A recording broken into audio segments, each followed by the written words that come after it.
Hola a tothom. En aquest videotutorial veurem com utilitzar el recurs de pàgina per posar a disposició del nostre alumnat un gran conjunt de materials, sense necessitat d'utilitzar qualsevol eina externa. Per utilitzar aquest recurs, l'únic que hem de fer és activar l'edició i seleccionar dintre d'activitats o recursos, anem a recursos i seleccionem pàgina.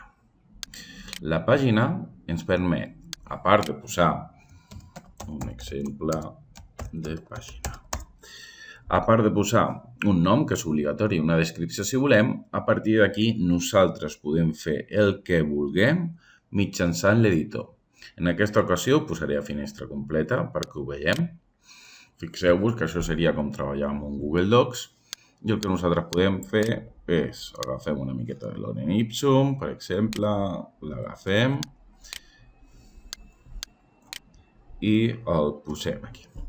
Una vegada el tenim aquí, nosaltres amb aquestes eines d'ofimàtica que hi ha disponibles podem fer punts, paràgraf, el que nosaltres vulguem. Per exemple, si això ho vull convertir en punts, si això ho vull convertir en punts, en aquest cas numèrics, el que vulgui. Que jo el vull ficar més cap a la dreta, augmentant el sagnat, l'augmento.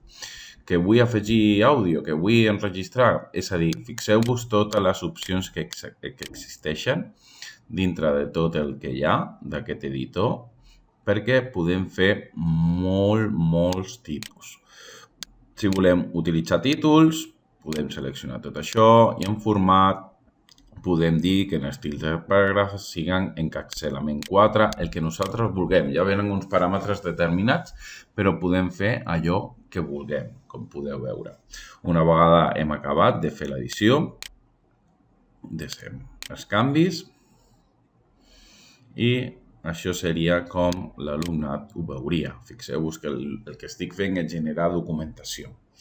Però no queda aquí, perquè jo, si vull, en aquests vídeos, en aquests recursos puc afegir tots els recursos multimèdia que jo vulgui.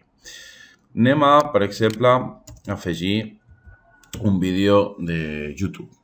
Anem a agafar aquest, el de With or Without You, de YouTube, i agafem la URL, anem a l'edició que tenim i li diem que afegirem un multimèdia.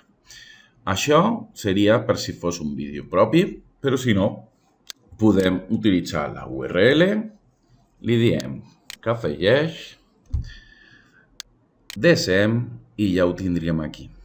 Com podeu veure, ja teníem l'enllaç a el mateix vídeo. Desem i tornem al curs, veiem aquest exemple de pàgina i fixeu-vos que ja tinc aquí el vídeo. Aquesta seria l'opció més ràpida per tal de fer la incrustació, però si jo vull tenir més control, el que podem fer seria, en comptes d'utilitzar aquesta manera, el que faríem seria una visualització i el que faríem serà mirar el codi font de la pàgina.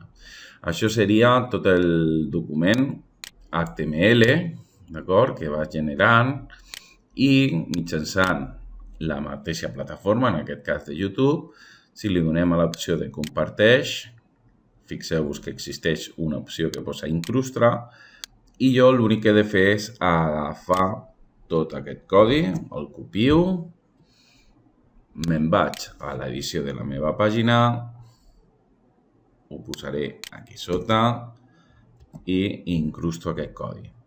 Una vegada l'he desat, fixeu-vos la diferència. Desem i tornem al curs perquè ho veieu. Això seria utilitzant el sistema més fàcil i aquest seria fent la incrustació, on jo puc canviar la finestra d'una forma molt intuïtiva i molt fàcil. Com podeu veure, gràcies a aquest recurs de pàgina podem generar una gran quantitat de documents, enunciats, tot el que vulguem sense utilitzar cap eina externa.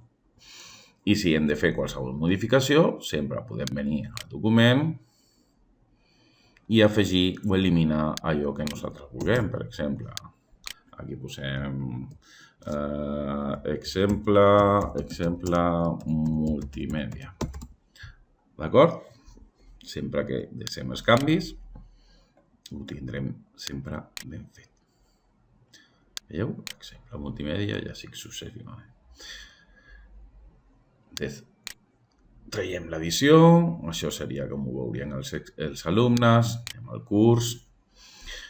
I això és tot. Fins la propera.